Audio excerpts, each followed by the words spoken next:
Welcome back. Welcome back to the Bhagavad Gita. Well, I guess it's Gita in Action podcast. I'm Radha Priti, and I'm here with my good friend Veda Sar. And we're starting the Gita today. I'm excited. You know what, Veda? I almost couldn't fall asleep last night. I was so excited to start the Gita today. Are you excited? That's a lot of excitement there. You can't sleep at night because you got to do a Gita podcast. Well, I was just thinking about these characters. I was like so engrossed studying these characters this week that I feel like I kind of developed relationships with them and they're just on my mind, you know? It's funny because when you're a kid, you have those little characters you carry around in your hand, and you like go to bed with them and you wake up with them and you just carry them everywhere. And when you start studying the Gita, then you carry those characters in your head. So I finally get it, Radha. Great. I'm glad we're on the same page. Wonderful. Okay, so let's get right into it. Is that okay? Are you ready, Veda? Let's as ready as I can be. Okay, wonderful. So this is the version we're gonna Bhagavad Gita as it is the version we're reading. You don't need to have it. I just thought I'd say it in case anybody wants to follow along. We will read the Sanskrit and translation, and I will put it up on the screen for everyone so that everyone can see it. And in that way, we can all be looking at the same thing. But just so you know, that's where it's from. Can you all see my screen? Can you see my screen, Veda? Yes, ma'am. Okay, great. So this is, oh, I should probably introduce the Bhagavad Gita has 18 chapters, and we'll just go through it straight. We'll just read straight through it. And this first chapter is more contextual, like there's a lot of characters and it gives you kind of some context of what's going on. And then the rest of the chapters are more like text, like more verses that have more I don't know, like learning, like lessons in them. But the first chapter is a little bit more story. Oh, It's setting the scene. yeah. Yeah, that's what it's called, right? Yes. Yeah. So we'll kind of dig into that a little bit, and then Krishna comes in a little bit later, and starts to teach Arjuna things and such like that. So 1.1, do you want to do the Sanskrit, Veda?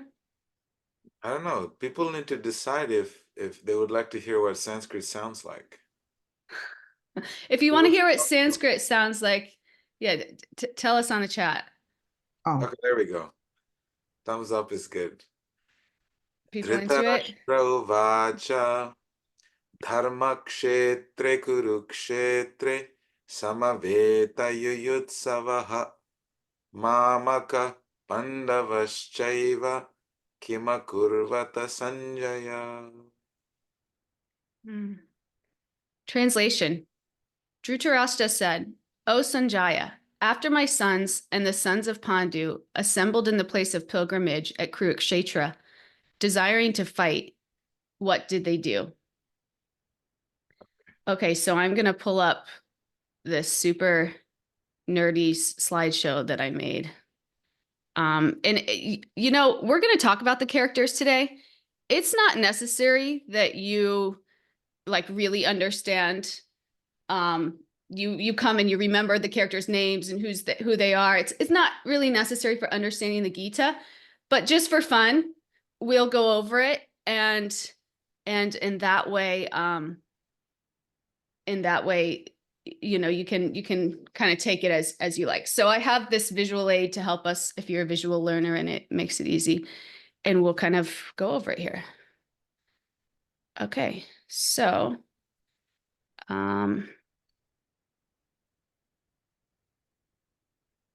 is this happening?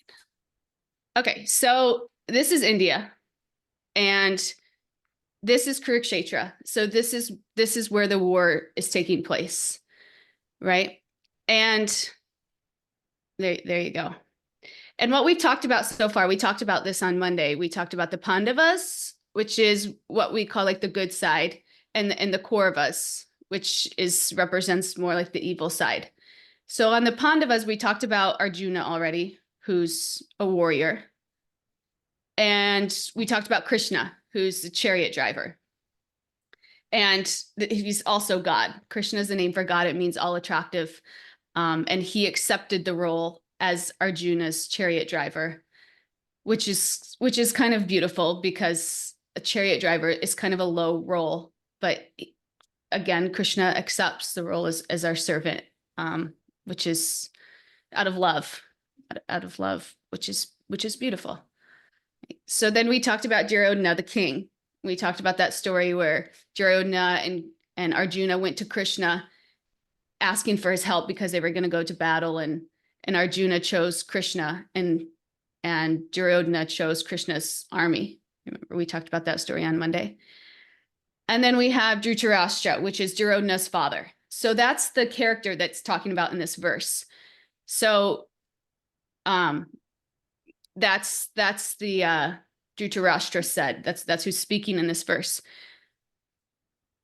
And they're speaking, this conversation, the Bhagavad Gita is a conversation in itself between Krishna and Arjuna, but this first opening line, it's a separate conversation. And these people are in Hastinapur, which is modern day Delhi, when they're having this conversation. So they're not at the battlefield.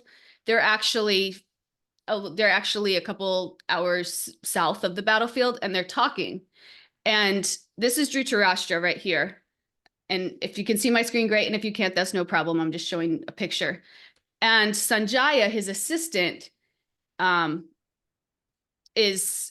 is asking Sanjaya what happened at the battlefield, at this holy place where they're about to fight. And Sanjaya has like mystical powers, so he can see what's going on at the battlefield. So that's where we are with this right here. And give me just 1 second. I'm sorry, I'm having like a technical difficulty.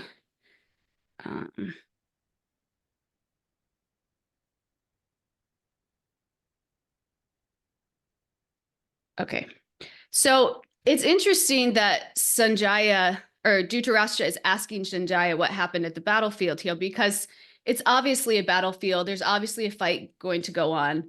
So when he says, what happened, tell me what happened at the battlefield, it's a little bit like, is this redundant? Like, we know what happened at the battlefield. But it's not redundant. And there's a reason that he's asking him. And Veda, do you want to tell us the reason that he's asking him? This king, Dhritarashtra, is actually blind in both the eyes, and he's not able to see. And therefore, his assistant Sanjaya, who happens to be a very saintly personality, very saintly. You can get rid of the screen. We're not using it anymore. Okay. Please. Okay.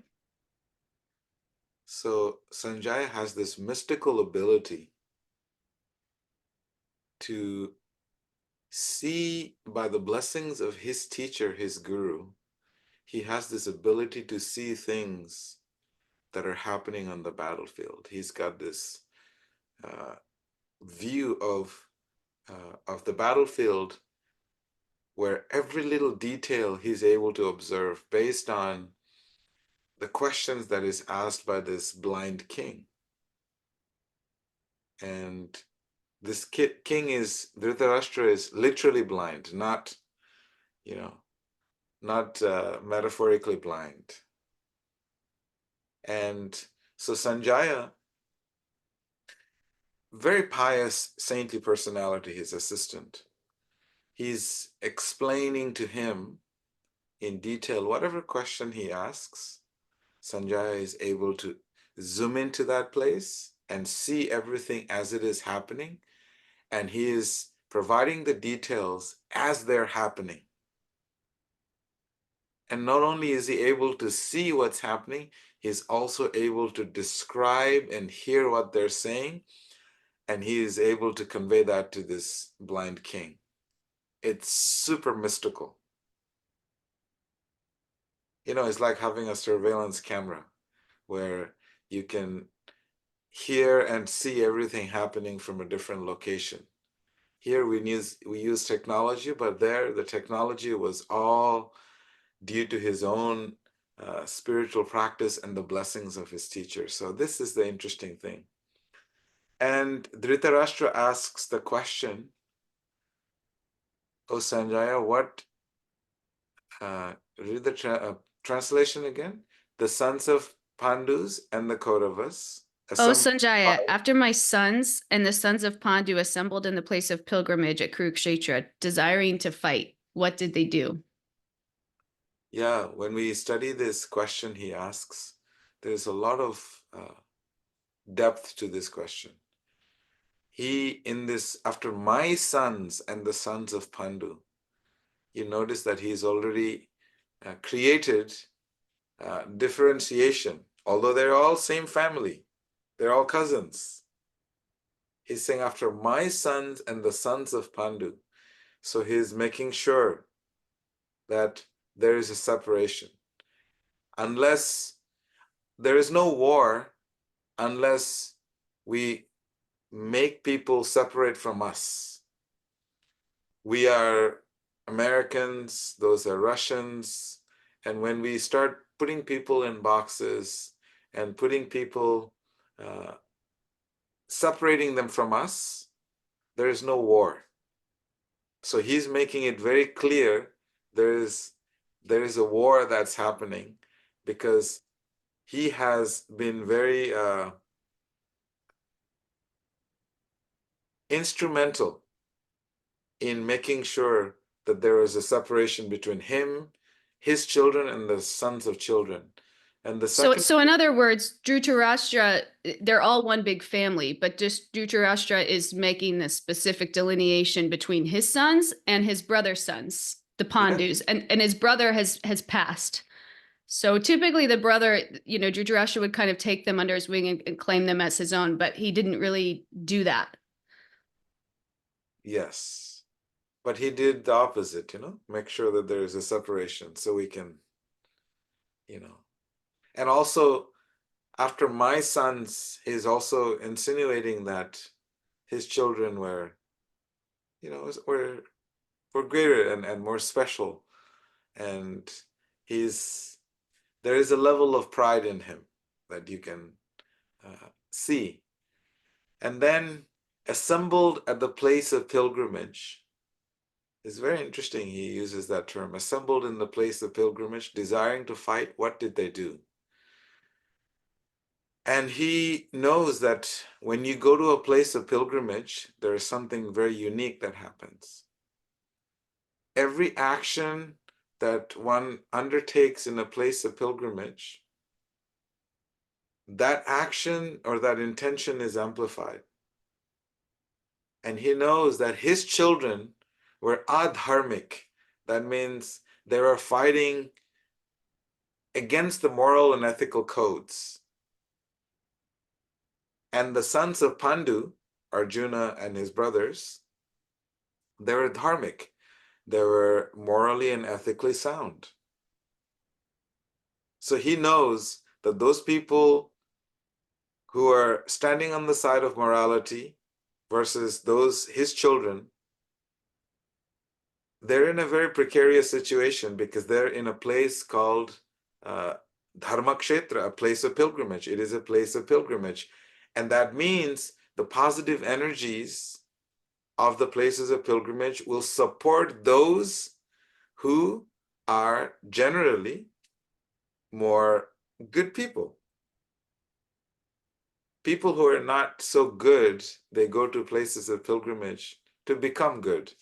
But those people who are already good, they go to places of pilgrimage, they become even more good. So he's worried about that the It's Pandavas are good people and something doesn't feel right. There is a probability that they're going to win because it's fought in a place of pilgrimage. this point of places having energy is really interesting. right? Like I used to do service with this person who I was really close with. And whenever we would have a disagreement, he'd say, let's talk in front of the deities. Knowing that like, or feeling like that the energy there would keep us like centered on what the real objective was and not get bogged down in feelings of frustration or whatever negative feelings would come up. Yeah, So we could all there is a reason people get married in the churches. yeah, yeah. There is a Yeah, you could, reason. or like you could feel like if you reason people don't want to live near graveyards, Oh, right? I didn't know that. I know some people like to live near the graveyards. Yeah, I've heard both actually. You know, like I take this pilgrimages to India, to the Himalayan mountains once a year. Like we're going on the 21st of October this year. Mostly everyone's already signed up. We still have, I think, 4 spaces, but that's separate. But the reason we go to those places is to actually amplify and charge our psychophysiology, because the energy of the place in itself, the location itself, has a unique energy that we cultivate. So this place of Dharma Kshetra where the battle is being fought, it's strictly a place of pilgrimage because this fight is between righteous and non-righteous people. So they want to see who actually wins this fight. They want to make sure, and you'll be surprised to know that in this battlefield, they had very, very strict moral and ethical codes. For example, if someone was not looking at you, you cannot kill them. It has to only be from the front. And the battle was fought between sunrise and sunset. If and the battle began with the blowing of the conch shells, and then the battle ended with the blowing of the conch shells. So if you're about to chop somebody's head off and they blew the conch shell, you have to stop in midair. I mean, imagine that. You have to be so attentive to making sure you do not break the codes of morality and ethics. Mm. So, yeah, there's a whole bunch of rules of this war that it had to be moral and ethical. So anyway, So, this whole principle of sacred place and making sure there's proper moral and ethical codes followed.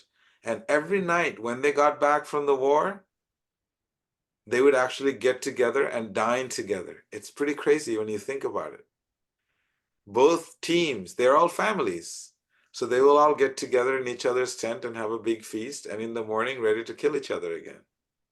it's more like a game almost, or like a sport.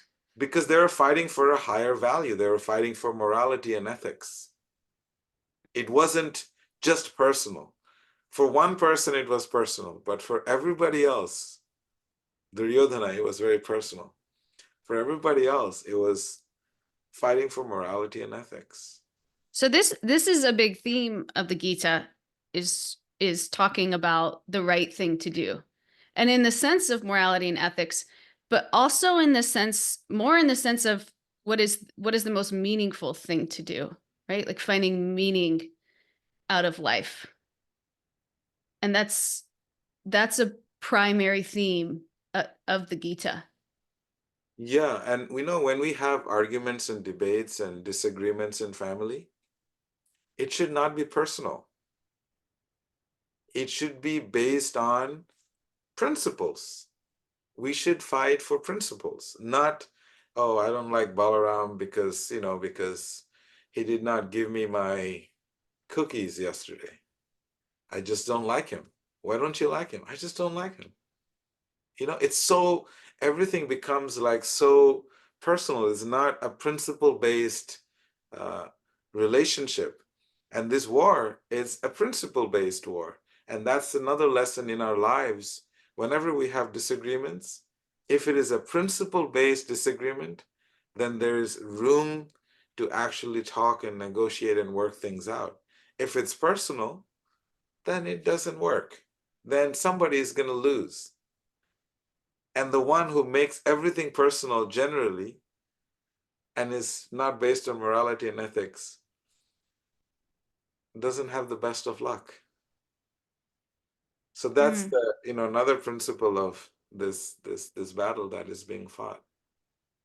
I like that point that in our families, if we really want to cultivate love and acceptance, it's accepting people that maybe have different values or principles than we do and respecting that. Like my husband is Catholic, which is different than what I practice, but we somehow support each other and encourage each other in our own paths without taking it personally that we don't necessarily have the very same values. Actually, both of you have the same values. That's why the relationship works. Although We do at the core. We do at the core. you may have Yeah. given yourself different so-called material identities, spiritually material identities, but in essence, because the principle is the same, you're both are united. Yeah. Well, there's a gradient too. Like the higher principle is absolutely the same, but then there's things that, you know, that are different. Like, But it is the higher principle that unites, that holds things yeah. together. Yeah. Yeah. That's true. It's true. Okay. So should we go to the next one, Veda?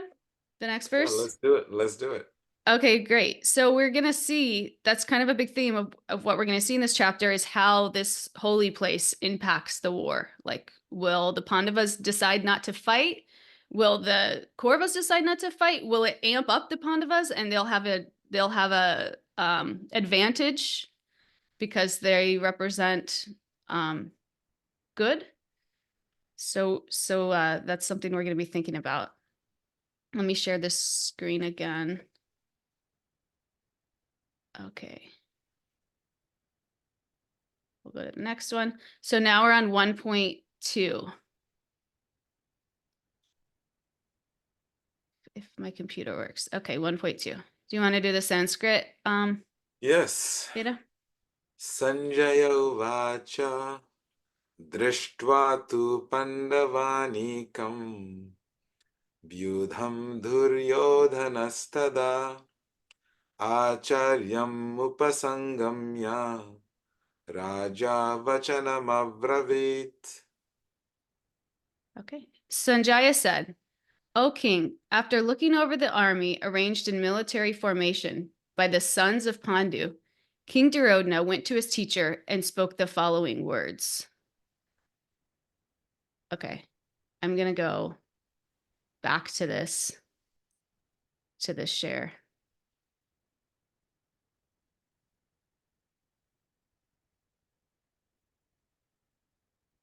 So you can now, this looks bigger. Nice.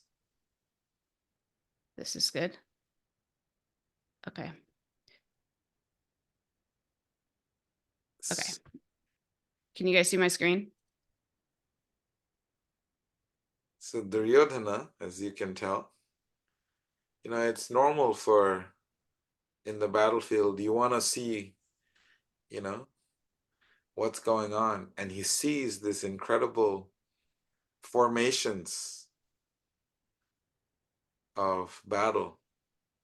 And he goes to his teacher. Duryodhana approaches his teacher, Dronacharya. Why does someone approach a teacher? Right? Usually for knowledge, right? Yeah, Or but guidance. yes, and what other reasons do we go see a teacher? Well, that's not why he went to see him. I don't Yes. know, because you feel like they did you wrong. No, because you're scared. Oh, you're scared. Something inside of you, like, you're my teacher. I don't need guidance, but I need shelter here. Like, tell me what's going on here.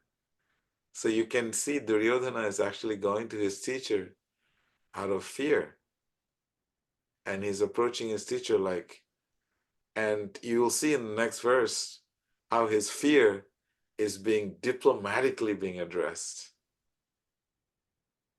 But there's many reasons we approach teachers. And depending on the intention of why we approach the teacher, we will derive spiritual enlightenment, or we may not get that. We may get something more simple, such as just reassurance and, yeah, a little pat on the back. Sometimes that's all we want. And we just want approval from our teachers. So his intention of approaching his teacher, Dronacharya, who's this incredible king, he's a Raja Rishi, he's a sage, but he is like he's a teacher of all the prince. All the prince in the world would come and attend his school for uh, learning the art of warfare, because he was considered to be the best in the world. What do you think about that, Radha? Yeah, it's funny. He sees Duryodhana, the king of the Kauravas, sees the military formation of the Pandavas and is like intimidated because they really look like they got their act together. And and so yeah, he's fearful. So he goes to his teacher who's fighting on his side. He's a teacher. Drona's a teacher of everybody, but he's fighting on the Kaurava side. And and yeah, he starts speaking to him. But something that's interesting about this is the Kauravas, the evil side, had 11 divisions, and the Pandavas had 7 divisions. And I thought this was interesting, and I asked Chaitanya Charan, why is this? Chaitanya Charan is like both of our friends and like a really good, he's like the Gita guru. Like anything you want to know about the Gita, he'll tell you. And I remember I asked him, why does the bad side have more divisions than the good side? And he said, oh, that reflects the universal human condition where forces of good are outnumbered by forces, or where forces of evil are outnumbered by forces of good.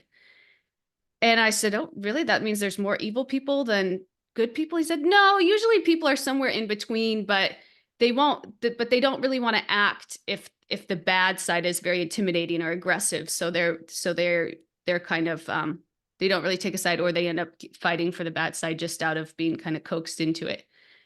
And I thought that was an interesting reflection for like ourselves, even in like our own fear to claim our greatness or to stand up for what we believe in, either like internally or externally.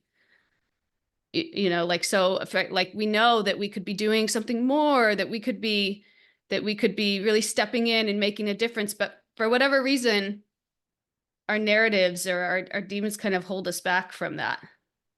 And we all experience this. I mean, I feel like I experience this. I've done a lot in my life, but I still am like fearful, you know? And I started thinking about this. There's this New York Times bestseller writer. His name's John Acuff. He writes about fear. And he says that the only reason is that fear gets loud when you do things that matter. And I thought about that. Like, that's true. When you start to really do things that are close to your heart, you feel this fear. Why do we feel that fear? Why is this part of the human condition, Veda? Is because it's our ego protective mechanism. Fear is like a little cushion that feeds our ego, So when when fear is there, we're okay. It feels like, I'm safe. I'm protecting myself. But in more deeper level is that the material world, the foundation of the material world is fear. The very core foundation of the material world is fear, because we are permanent eternal beings in a place where everything is temporary. So fear comes in because we are afraid of losing, because everything in this world has an expiry date. And it expires without notifying what that expiry date is. And that attachment causes that fear. So the nature of who we are versus the nature of this world and everything that we're surrounded by is contradicting, because we're eternal spiritual beings, but everything around us is temporary. Okay, so how do we So it's not how, congruent. So that's why there's that fear of loss. how But do it's we very fight subconscious and it's primal. how do we fight this fear when we feel it? Like I see you do like really big things, like present in front of like hundreds of people and you seem just like totally chill. How do you not feel like fearful around that? Well, we're not the doers. You and I have this continuous discussion because you have been trained in your engineering school to control everything, because engineers are like, we have done the studies, we know when you do this, this is what happens, this is how it should work. So you have that training from your life that everything should go this way. And my training is that I do this, but it could go anyway, and we just remain detached. So the whole principle of dealing with this kind of uh, fears in this world, to realize that we're not the doers, and that everything we're gonna do 100%. We're gonna give it 100%. But at the end of the day, there are so many other contributing factors that are completely beyond our control. Like, you can create the best product, and then maybe people will not like it. So it's dependent on others. Our and fail success in this world is not dependent on simply on our ability, but is dependent on all various other external environments that are completely beyond our control. So someone who practices spirituality realizes, yeah, I'm giving it 100%. I want it to go this way, but I understand that it may not. So Yeah, in I think it's action one with thing to detachment. like realize that and know it, and then another to like feel it emotionally and like to really realize it. I guess that takes some time maybe. Because we So you can know it and you can remind yourself, but you still, it still exists inside your body. You can still feel it. You can still feel um even yourself keeping yourself from doing what you know you could do because of fear. Like that still is a real thing it's subconsciously. because we want to control, and it's everybody wants to control, and we do have some limited control, but we're not the supreme controller. And that's the one of the biggest themes of the Gita, is to understand, out of the 5 topics: controller, material nature, soul, karma, and time. So this whole principle of Ishvara, or controller, we have to realize that we're miniature controllers, not the supreme controller. We can control, but not everything.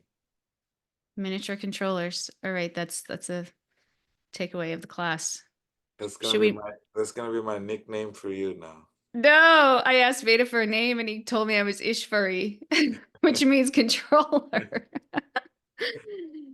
You're, I'm like you're a recovering uh control recovery. controller. Yeah. Yeah. Okay, should we move to the next one, Veda? Yeah. Okay, let me share screen. Sorry, I'm a little clunky with this technology. I'll get it eventually. Okay, can you guys see my screen? Is that a Can you make yes? it bigger so everyone can see it? I think it is. It's as big as it can be on mine. Okay, she says, Lisa says it's good. Maybe it's just your computer, Okay, Veda. okay, okay. Figure out how to control that thing. See, I'm trying to control here. You can see it coming out, but I accept that I'm a miniature controller.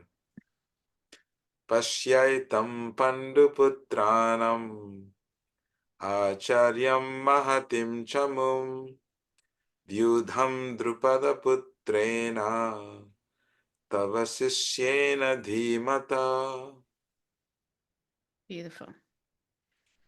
Oh, my teacher. Behold the great army of the sons of Pandu, so expertly arranged by your intelligent disciple, the son of Draupadi. Drupad. Drupa, sorry, not Draupadi, different person. Thank you. So in this verse, Duryodhana, he's by nature a politician.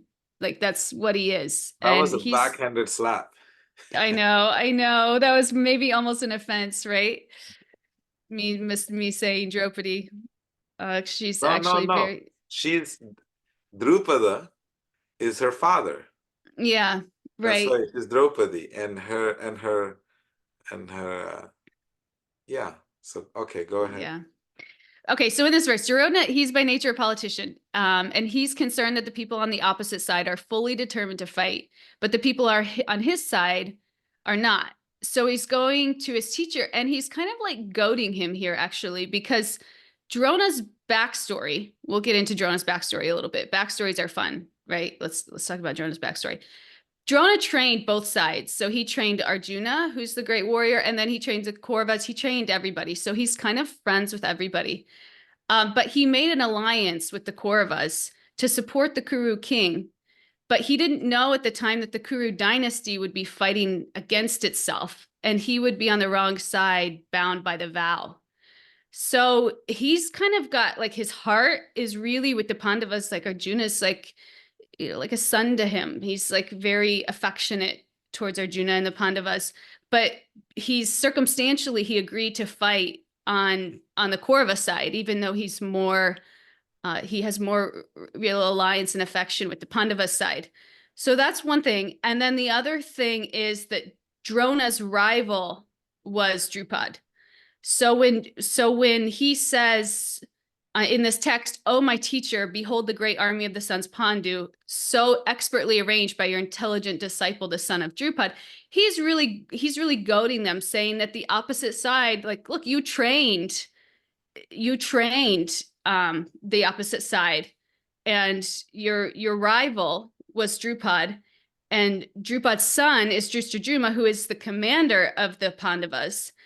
And so he's kind of saying the implication is telling Drona that he was soft-hearted because Drona was a teacher of the Pandavas and the Kauravas. So he trained the son of his rival, who is now fighting against him. So Drona is saying really here, don't be soft again. He's saying, you were soft, you're too soft-hearted. You trained everybody. Look at this. Even the son of your rival is now coming against you. Like, man up. Like make sure your head's in the game here. So he's kind of goading him that way. And this is really interesting because I feel like in this, when I'm reading the Gita, when I read this passage and when I start to kind of get to know Drona, and there's actually another character who's in the same boat named Bhishma, who we'll meet tomorrow, who also has alliance towards the Kurus, but is fighting, but his heart is really with the Pandavas. And it must have been so difficult for Drona and Bhishma, again, who we'll meet tomorrow, to fight on a side that they didn't believe in fully, that their heart wasn't really fully in. There's a deep significance to all of that. But if you also, when you read this, you will see he says Drupada Putrena, the son of Drupad. Why is he even bringing out the name of Drupad? Because he could have just said Drishtadyumna. But he doesn't say the name of the commander-in-chief, but he says such Well, and such a because Drupad son. was his rival. Drupad was his rival. So he's really No, trying to like. not just a rival. Actually, there was what is it? A tiff? Is that the right word? Tiff? Falling out of As the falling sorts. out, there was a falling out between Dronacharya, the warrior teacher, and Drupad. Drupad was this great king, and they all went to school together. Imagine how animosity expands. It starts when you're little kids and something happens and you hold a grudge, and then something later on happens, you hold a grudge. So Dronacharya was just a poor, he's a brahmana, which means they live a mendicant life, and their power is their knowledge. And so that was Dronacharya for you. And Drupad was this great king. And they actually went to school together. They were close buddies. And Drupad had promised Dronacharya that one day when I become the king, you can come and I'll give you, I'll give you a home and you can live in my kingdom. And when Dronacharya had his son, Ashwatthama, who is also a character in this fight, he goes to the king and he just asks him for some milk for his son. And the king humiliated him. And so Duryodhana knows this episode. So he's now telling him, remember Drupad, the guy who humiliated you? His son is the commander-in-chief of the opposing army. And look at this incredible arrangement that he has made. Now, by the way, that commander-in-chief, Drishtadumna, he was a product of tremendous pious and austerities that he did to get this child to avenge the insult that Dronacharya had inflicted on him. Because Drupad had insulted Drona first, but not giving him the milk and just hurting his ego. Dronacharya, in turn, when all the Pandavas and Kauravas were in his school, they trained them really well. He arranged for them to go and capture the kingdom and just take over. And he brought and humiliated Draupad. Like, hey, you should be nice. You should be nice to people. And he gave him back his kingdom. And he used all the Pandavas and the Kauravas. They were his students. So he engaged them to teach his enemy a lesson. And now Drupad has an axe to grind again. So what does he do? He does austerities and penances to get a child that will actually avenge the insult that was caused to him. And that Drishtadumna was the child who was going to be the cause of Dronacharya's death. And Dronacharya knew that. And even though he knew that, he trained him in the art of warfare. It's amazing what ego goes back and forth, back and forth, back and forth. It's like ego always wants to win. And Dronacharya is using that because he knows it very well. He's using that to go at Drona to just get him more aggravated and agitated. So that's a little bit more of a backstory, the short version of a long backstory. Short version. All of these stories are in the Mahabharata. And again, if you're not really following these stories or you're like, I'm never going to remember the names of all these characters, that's okay. It's actually not very important to understanding the Gita. It's really just in the first chapter, but it just kind of gives us a little context for the setting of the story and kind of some of the characters' backgrounds so that we can understand where they're coming from a little bit better. But I remember all of these names that starts with D. I'm like, I'm never going to remember who is who in this. And I still like get names mixed up. And so that's okay. One of the lessons that I took away from this verse when I used to study it is how people that know your weaknesses, they actually use that weakness to incite you. There's constantly people in this world that know they are always poking us to get you agitated, to do something for them. And it's such a trait of operating in the material world, when they know your strengths and weaknesses, that someone is always going to be poking you. Like, you can do it, you can do it, what we call peer pressure. Yeah. And here he's diplomatically pressuring his teacher. Yeah. Telling him, you know what they did to you? It's time for you to get angry and just fight and destroy them, you know? Yeah. People Yeah. are interesting to engage others to do their dirty work by goading them. Mhm. This is why we have to be careful too who we're vulnerable with or who we share our hearts with. And we also can have an instinctual knowing, like we feel that. Sometimes we maybe are overprotecting ourselves, but we can feel when there's people that we're safe to open your heart with, that you know are really going to hold that dear and protect that, and then people that maybe may down the line use it in a way that doesn't make you feel so good. So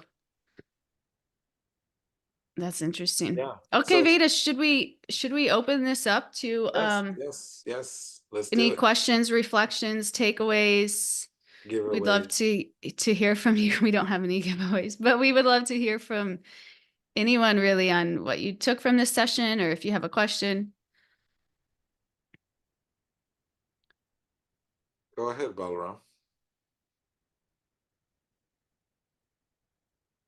Hi, thank you all. Um, really nice. I love this introduction. And kind of as we're getting started, I was thinking that I had heard that, uh, maybe 500 years ago, this story, to those who knew it, it would have been like a household story.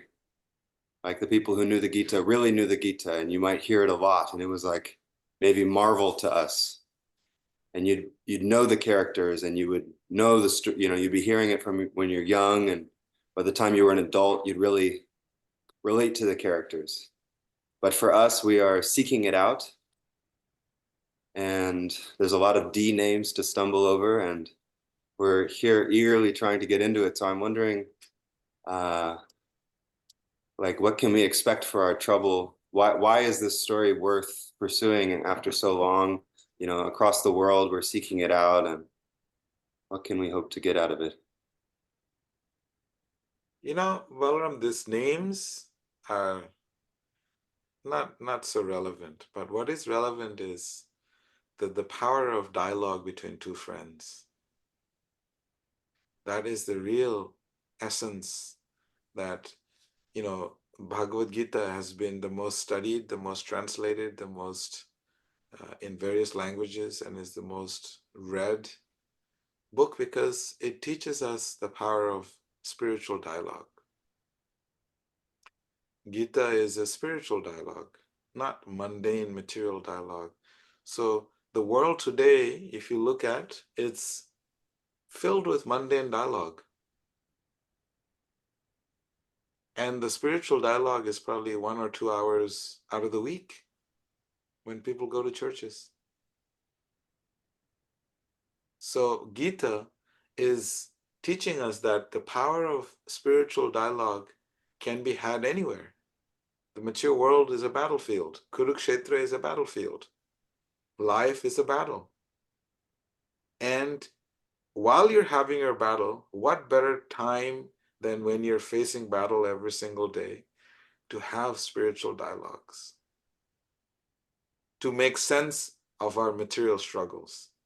Because a material dialogue for our material struggles will not make a lot of sense, because you'll just keep going around in circles.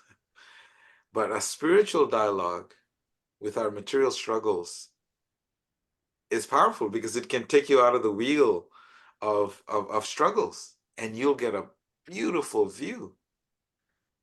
And that's like the real reason, what I feel, my personal reason why I feel Gita still, the words, the teachings of the Gita are still applicable, relevant, and people, it's still sought after in the world.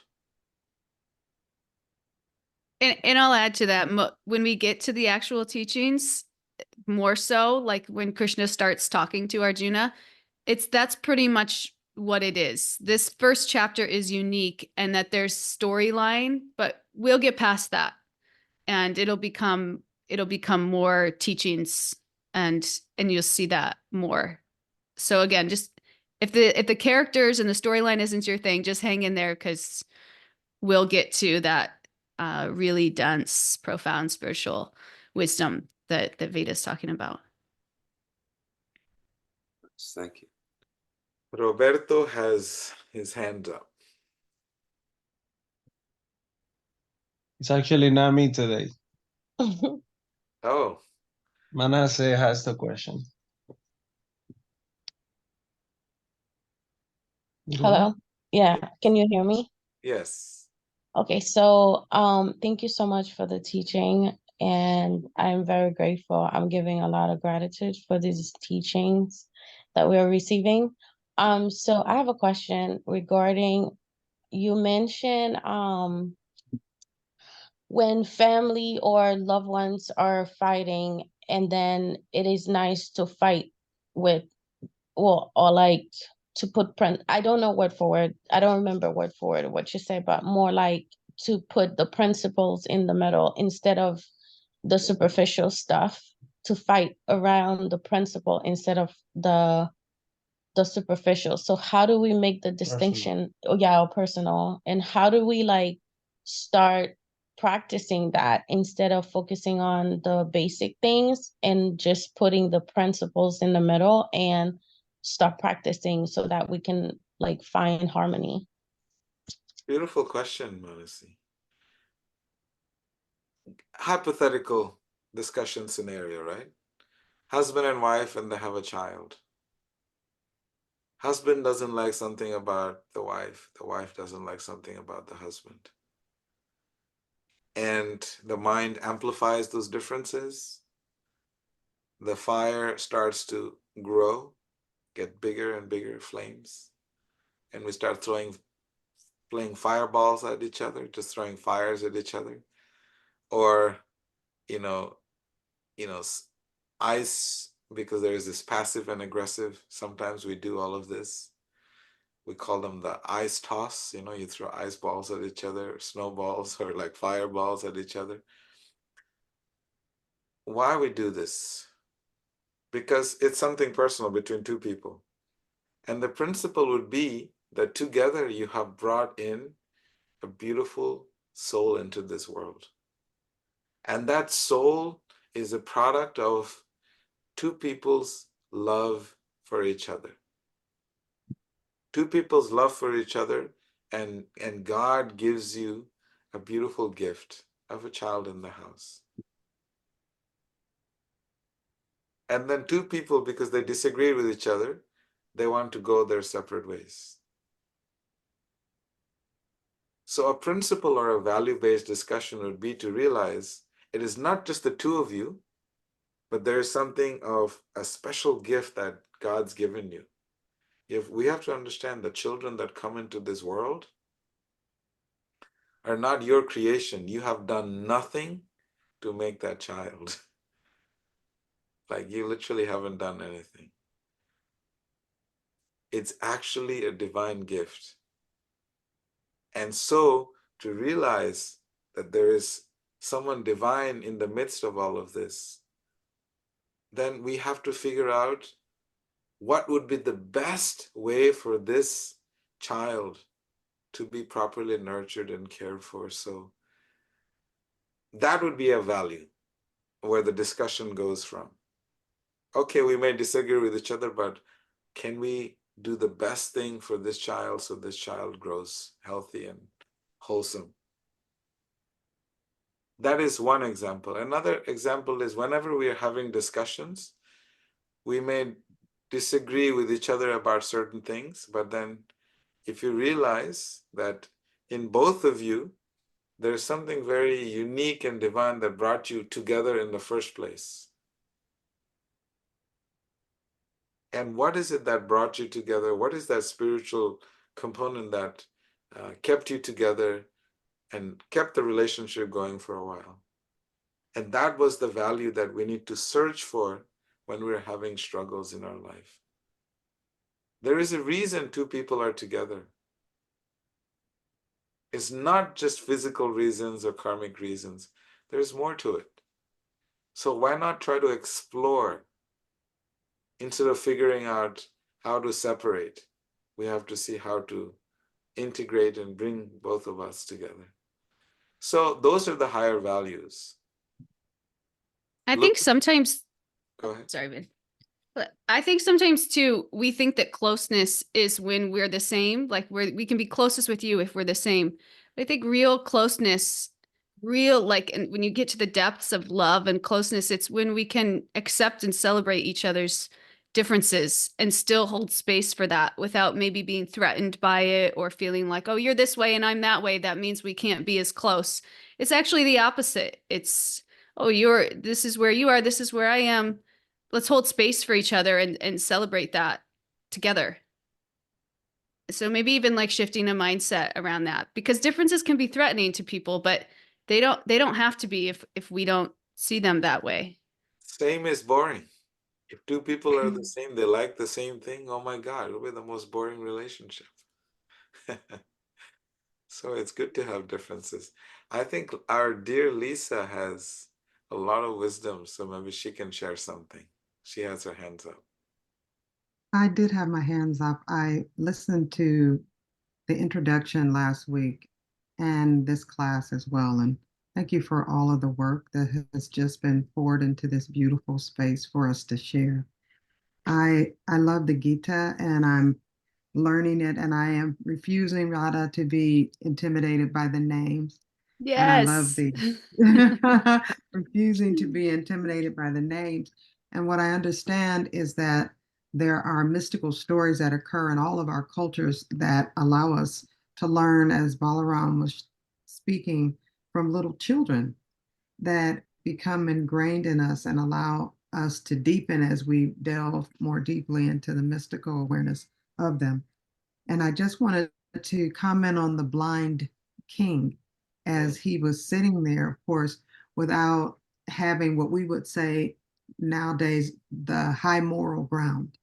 That though he was sitting in that valley, he didn't have the ability to see into the spiritual realm where the battle was really taking place for right or wrong or for good, and just in deep appreciation for being able to explore these ideas with this new family of mine.